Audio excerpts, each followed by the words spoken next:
Саламатсызбы Чынакөч. Жакында былтыр абайдан катыш болгон уулуңузга байланыштуу айыпталуучу айдоочуга сот өкүм чыгарыптыр. Кандай өкүм чыкты? Эми мындай да кыскача айта турган болсом, өлгөндүн үстүнө көмгөн кылды, же болбосо ыйманга, мыйзамга туура келбеген өкүм чыкты. 4 адамды өлтүргөн кылмышкерди Айтматов райондук сотунун судьясы амнистияга такап туруп соттон абактан чыгарып салды. Мына ушундай өкүм чыкты. Кайдагы реформа, кайдагы сот адилеттиги жөнүндө сөз кылабыз. Эми бул мындай да президенттин сот реформасы болгон чистейший саботаж. Анткени 4 адамды өлтүргөн кылмышкерге амнистияны колдонгон өзү бул өтө одоно бир чоң аша чапкандык, акылга сыйбагандык деп эсептейм. Анткени амнистия жөнүндө мыйзам бардыгына бирдей иштеш керек. Бүгүнкү күндө канча адамдар абакта жатат ушу амнистияны колдонсо экен деп. Аларга мына кече жакында кармалып камалып жаткан Олжобой Шакир, Тария Жоробеков, Али Мыктыбек, Зарина Төрөкулова сыяктуулар амнистияга зар болуп жатпайбы? Ушул 30 жылдыкка кабыл алган амнистия менен бизди бошотсо болбойбу депчи. Эмне үчүн 4 адамды өлтүргөн кылмышкерди амнистияга колдонуп атат да башкаларга колдонбойт? Демек бул жерде соттун кызыкчылыгы бар болушу мүмкүнбү? Тандалма саясат жүрүп атат, соттун эми кызыкчылыгы кайсы жактан кырчылып кетти мен билбейт экенмин, бирок өкүм өз үстүнө чыгып атпайбы? Демек кызыкчылык баргондон кабар берип атпайбы? Же эмесе сот адилет чечим чыгара турган болсо, арбактан корко турган болсо, каргыштан корко турган болсо, мындай мыйзамсыз, ыймансыз кадамга барбас эле го деген менде ой пайда болуп атпайбы? Айыпталуучунун эже жогорку сотто иштейт дедилер. Жок, жогорку сотто эмес экен. Таасири тийдиби деген? Жок, Сузак райондук сотунда бир тууган эжеси иштейт экен. Албетте таасир этип кантип тийбей койсун, ошо бир тууган энеси айыпталып атса, сот карап атса, анан эжеси телефон чалбай коймок беле. Чалса чалгандыр, айтса айткандыр, мүмкүн ошондой чечим кабыл алгандыр. Бирок мен алардын нерсесине көгүлдүрө турбайм. Ким таасир кылды, ким кандай кылды, таасир кылганы көрүнүп турат. Ошо амнистияны кабыл алганы это таасир болгону. Эмне таасир кылды? Эми аны айтыш кыйын. Колунан кармы орбогандан кийин эмне алды, ким телефон чалды.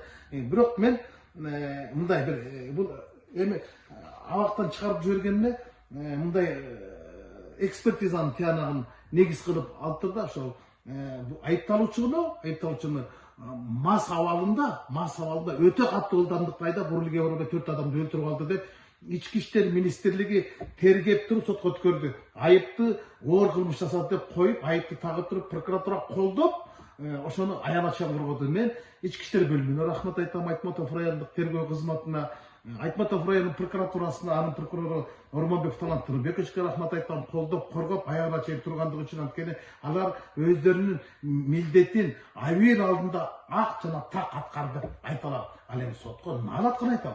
Анткени мындай да могу жерде экспертизанын тыянагын эске алып эле тирүү адамдардын немесин жокко чыгарып салбадыбы? Карама каршы чыгарып атат да, бир кызык нерсени айтып берейин. Мынтет соттук химиялык медициналык экспертизанын негизинде айдоочу 13.02.94-жылы туулган Исламов Мадин Исламовичтин жансыз денесинен алынган канында этил спирттин курамын аныктоо максатында экспертиза жүргүзүлөт дейт.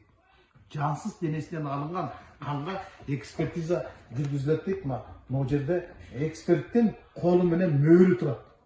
Мөөлүк адамдын денесинен алынган канга экспертиза жүргүзүлөт деп атат дагы. Анан экспертизанын жыйынтыгында мынтип атат. Ошо Жумабекова деген эксперт кимик? Соттук химиялык экспертизанын жыйынтыгында жол кырсыгынан каза болгон айдоочу маркум 1994 Исламов Мадин Исламовичтин канынан этил спирти чыккан эмес дейт. Манакей. Буну мен кол койгон жокмун, мен мөөр баскан жокмун. Бул эксперттин жыйынтыгы, корутундусу. Ушул нерсени негиз кылып, ушул нерсени колдонду. Бирок бул жансыз денеден алынган адамдын экспертизасынын корутундусу менен тирүү адамды абактан чыгарып салат койбу? Тирүү адамды абактан чыгарып салат. Мына ушул эксперттин жыйынтыгы. Бул эксперттерди кандарын алмаштырып коюу максаттуу. Биз ушуна шек санаганбыз. Эмне үчүн муну ички иштер бөлүмүнүн тергөөчүсү билген жок дейсизби? Прокурор билген жок дейт. Билген да. Сот көрмөкчө салып коюп атпайбы ушуну? Кантип ушуну ор койгон нерсе негиз кылып алып атат? Күбөлөр эмне дейт?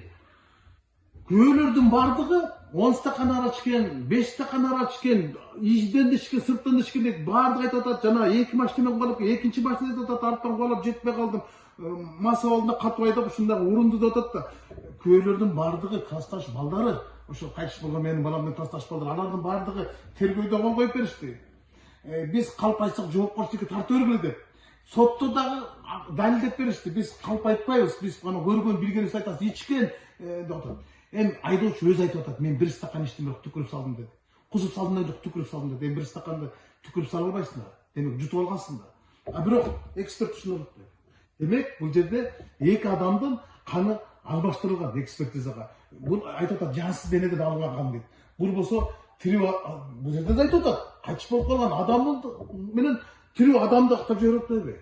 Корутундусунда жансыз дене дейт. Маркум казы болгон дейт.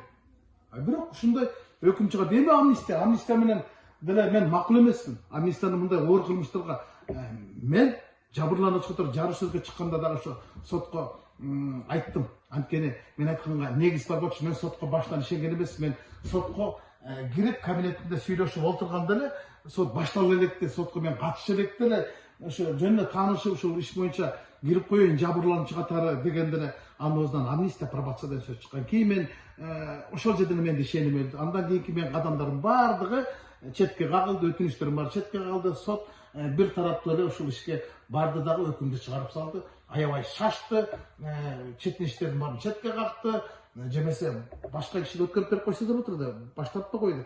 Тургай 8 ай бою ошо кылмышкерди камакка алган жок. Ана мен айттым да, жок дегенде башкаруу чарасын өзгөртүп камакка алып койбойсуң, биздин көксөбү суу турат эле го десек, жок, негиз жок деди. Рахмат, Тараз областык сотуна апелляциялык арыз жазды эле, Олег Заматта колуна кишени салып камап салды. Бирок 1 айга жеткизбей, 2 айга жеткизбей эле кайта актап чыгарып салып атпайбы? Бул президенттин сот реформасына ката бул саботаж катары эсептешип болобу? Албетте, президенттин сот реформа бүтүндөй сот системасына бул көбөй жеп атат. Эми амнистияны башка адамдарга да колдон, башка иштерге колдон, жеңил желпи кылмыштар колдон. Эмне үчүн 30 жылдык арналган амнистияны ушундай оор кылмыштарга колдонуш керек? Эми 4 адамды өлтүрүп атат. Мен ошо сотто адвокаттын же башка бирөөнүн ушул амнистия жөнүндө ар жерден айтты, тиги айыпталуучунун адвокаты ошо тиги 3-часқа түшүрүп бериңиз, ичкендиги далилденген жок деп. Далилдүү документтердин баардыгы турса дагы сот ушундай өкүм чыгарды. Эми эмне дейбиз? Эми апелляциялык арызды жолдоп турабыз, эми көрөбүз да мындан аркы иш кандай болот. Айли толтура нерселер бар. Мен дагы көп нерселерди ачыктап айтпай атам. Бул судьянын эмне деп айткандары жөнүндө дагы менде толтура эле маалыматтар бар. Кимдин эмне ишин бүтүрүп берген, кайсы генералга таянып атканын, эмнеге таянып атканын, эмне деп айткандарын эми айтканга деле болбойт. Бирок бир гана нерсе бар да, кыргызда кан көрбөйт, анан каргыштан качып отура албайсың дейт да. Буну аябай каргатышты. Каргышка ушунчалык калды.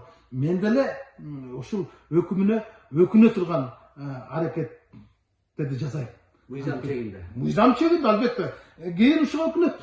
Ушул өзүнүн өкүмүнө өкүнөт. Өкүнө турган кылам. Ошол ишке мен барам. Анткени өлгөндүн үстүнө көмгөн кылып, өлүмдү мазактап туруп ушундай өкүм кабыл алган. Бул мени жан дүйнөмдү да кошо өлтүрүп салды да. Балам менен кошуп турчу. Эми бир гана Кудай бар. Акыреттин да сот болот, адилеттин да сот болот. Мен эскерткем, амнистия, пробацияны колдонбоңуз. Жарыш сөзгө чыкканда айткам. Пробацияны колдонгон адам чыгып келип алып эмне кылды? Бирөөдүн кулак мурдун кесип салды аялды. Пробациямен чыккан адам энесинин балталап өлтүрүп, бала чакасын бар ит атканда атып салды. Алыс болуңуз деп эскерткениме карабай туруп ушундай амнистияны такап салды. Бир гана Кудайдын гана немеси калды да. Апелляциялык арыз жазып жолдогон турабыз, эмки жумада киргизебиз. Анан мындан кийинки процесстер эми Тараз областында болот.